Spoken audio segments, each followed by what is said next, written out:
So this is the feedback on the cinematography task. So looking at, particularly at shot sizes. I'm looking at identifying shot sizes and which ones we have here, and why the director and the cinematographer or director of photography why they have used those particular shots. We've talked about the reasons why they do that. They can be very functional, and they can be more about creating emotional response or meaning for the audience about the characters or situation.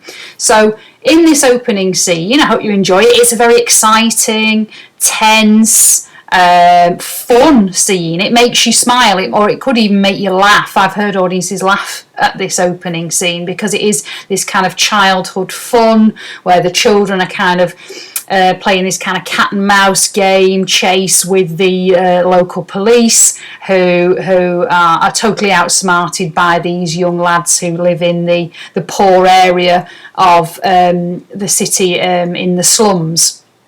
So I haven't obviously picked out every shot because there are many shots, but I've picked out kind of key ones through the scene. So this is one of the first ones here where the young lads are playing cricket.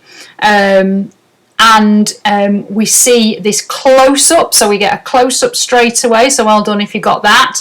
And that is used to show us the characters. So it shows us here the character's facial expression and introduces the characters to us. So this is one of our main characters here. So having the close-ups on that character there tells us that he is important and that he is one of the main characters.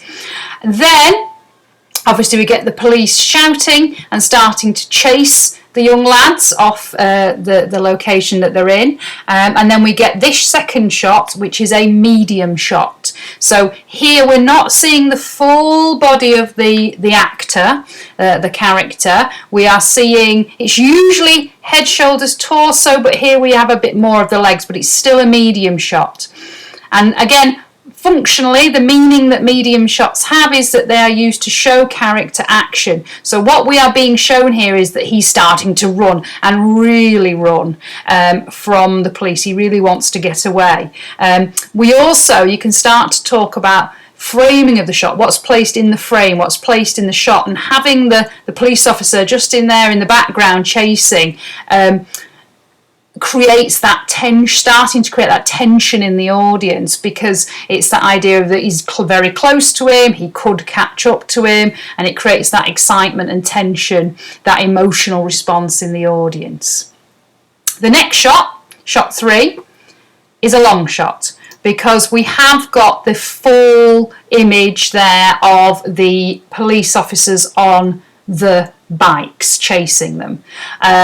Why have they used that there? Well, they want us to see that they're on bikes. They want us to see that they have an advantage over the young lads because they're faster. They want us to show the characters to us in their uniforms with the great big long sticks. So these are not going to be police officers that probably tell them off. They will probably beat them. So it adds that element of danger and violence to what potentially could happen to those young lads. So it raises the stakes. So that again creates that tension, that maybe start fear in the audience that is going to catch up to them. Then shot 4. Now this is an interesting shot, this one, because in the foreground of the shot we have the bike wheel. So we're almost getting like 2 shots in one here. And then in the background, we have this long shot of the boys running. So we're having that long shot of establishing the location, that establishing shot that long shots have, establishing those boys together in this kind of pack running away from the police officers. And then when in the foreground of the shot we have this close-up of the wheel. Why do we do this? I mean, actually it's more of an extreme close-up. It's almost, yeah, you would say it's kind of between the two really, but yeah, you could say extreme close-up. And it's emphasising the speed of the police officers. So again, that building that emotion, that tension on the edge of your seatness that we get when we see this shot and we're kind of watching this chase happen. Shot 5, long shot again, establishing the characters in the location, them running away. What is also interesting is on the right hand side of the shot, the two main characters, they are holding hands. So that is starting to establish a relationship between those characters, and actually that relationship is very important to the story of the film, and this is where we start to see the idea of cinematography being a fantastic storytelling tool.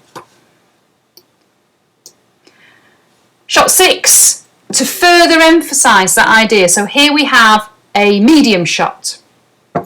So this medium shot is of the two characters. This is also known as a two shot, but we'll talk more about that later because of the two characters in the shot.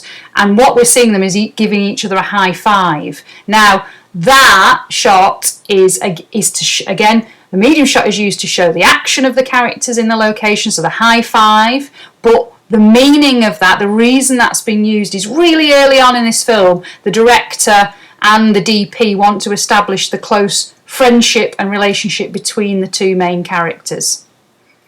Shot 7, close up, directing us as an audience to look at his face, the character's face. Really important because it's showing the exertion and him really running to get away from the police officers, and that is the idea that the reason they use close-ups is for us to share in the emotions of the characters. So this is what we do. We know that there is a tension there in the character, in the exertion, in the push to escape there. Not necessarily a fear though, really. Shot 8, here we get another long shot. It is an establishing shot, so it's used to establish the location, and we're seeing the characters in that location in the long shot. Again, that is why it's used, but it's showing us the rubbish, these big rubbish dumps on the edges of the slums. Now, what Danny Boyle, the director, and the DP, Anthony Dodd Mantle, are trying to do here is to show us the location of the slums and show us what it's like. So to show us the poverty and the dirtiness of the slums. Shot 9 is a great shot, and it's quite interesting to look at how the camera is positioned. It is a medium shot, but it is maybe slightly further back than a usual medium shot. This is to show the character jumping off the roofs, you know, totally these kids not caring and just being very daring and just jumping off the roofs. And the positioning of the camera underneath makes it look even higher and more dangerous than it is. So it makes it quite exciting. It starts to make the chase exciting and fun as well as tense. And I think that's most audiences tend to get that response from this chase, that it is tense but it's also fun and exciting. Shot 10. So this is a medium shot of the police officer running through those tiny little streets of the slum, and the camera follows behind him. It's to show him running through there behind the boys and running fast. So again, it's to tell the story, to give us information about what is happening in the story and the plot of the film, and to show us that they are chasing, they are fast, and they could catch up. So again, creating tension. And then again, Danny Boyle and the DP cut to this shot 11, which is an extreme long shot here. So this extreme long shot is again being used as what it typically is used for, as an establishing shot. So establishing where these slums are, this man in the dirty water next to the slums, surrounded by rubbish, you know, this poor man. So establishing what the slums are like and the poverty of the slums. And then shot 12 is another extreme long shot showing the police officer running behind the group of boys.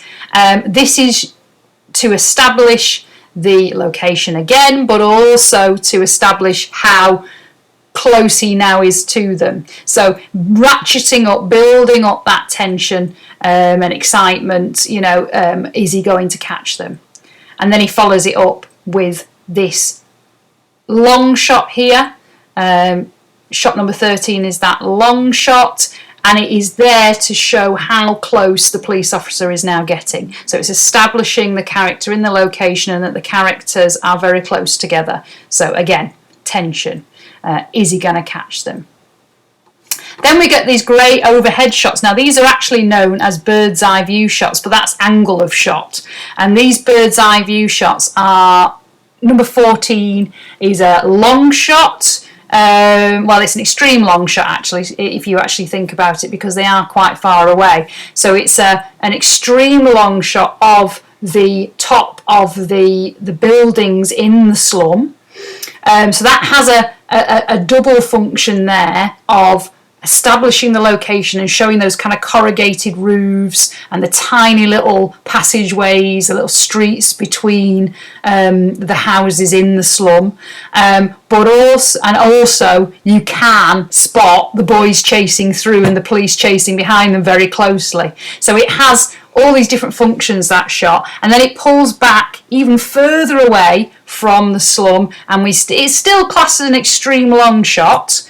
Shot 15 is an extreme long shot, but it's there to emphasise and establish the location and the size of the location. How many of these little corrugated metal houses have been built and how closely packed and dense the slums actually are. How many people are living in poverty in this area of the Indian city.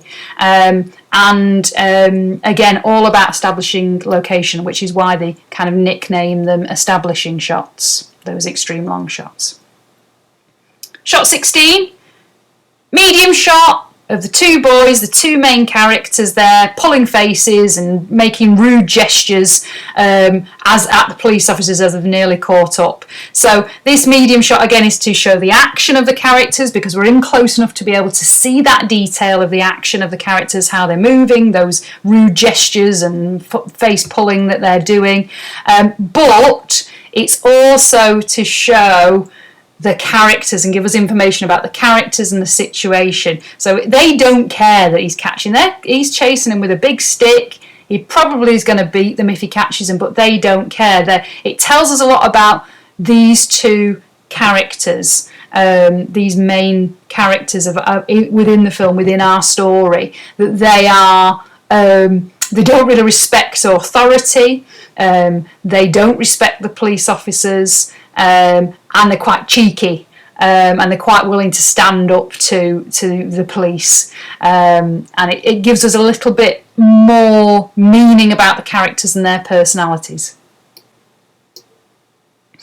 17, this is where the police officer has caught up to them, but the mother has got hold of them and is kind of protecting them from the police officer.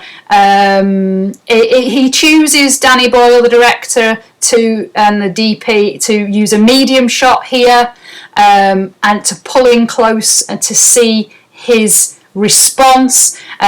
It's interesting they don't use a close-up here just to show the face with his frustrated scream. But it's also his whole body language and the way his body moves is important as well, to show the frustration and anger that the police officer has to him not being able to catch the two young lads and punish them. So maybe that is why they chose to use a medium shot rather than a close-up, because they wanted to get that full bodily emotional response and for us to experience that all there. So again, medium shots being used to show action, the action of the characters, how they're moving.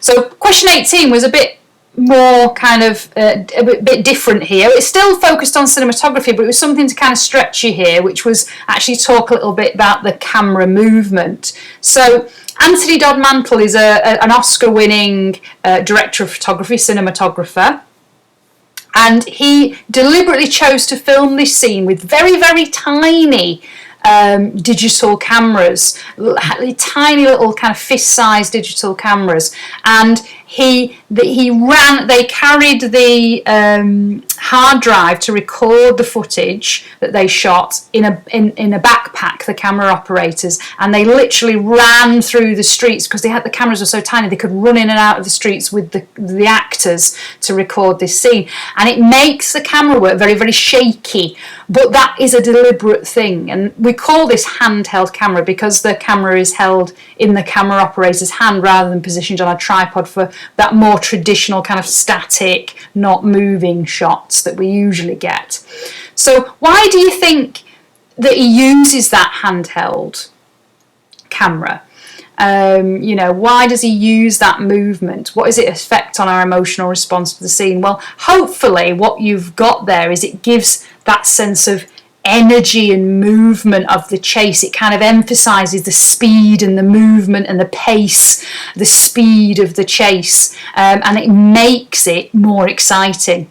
It makes it more tense and interesting to watch. And what is great about it is often that we feel like we're kind of running with the boys. We're right in there with the actors running through the streets, and that handheld makes it seem that little bit more real. And the reason for that is because handheld camera is often used in documentary films, TV documentaries, and in news footage. So as an audience, we tend to associate that movement of the camera as meaning it's real.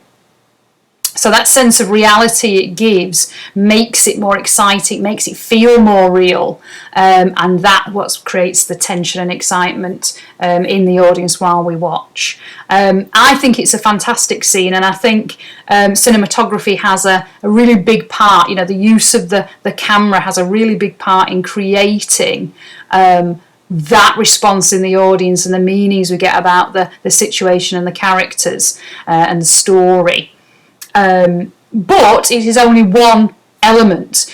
Within this scene, the sound is really important. The use of what we call mise en scène, the props and the costumes, the sets, the locations, really, really important as well. And all of these elements work together effectively to make us respond to the scene in this way. So that was a very quick introduction to shot size. As I've said, there is more involved in relation to that element of media production, and you will learn more about it. But what is great on the BTEC course is that you link to learning and then you do. So you will get involved, you will get hold of cameras, you will shoot, you will work as a professional, media production professional. And at the end of the first term, you will be starting to work on your film production, and you pretty much work on your film production in the first year from January through to the end of the first year.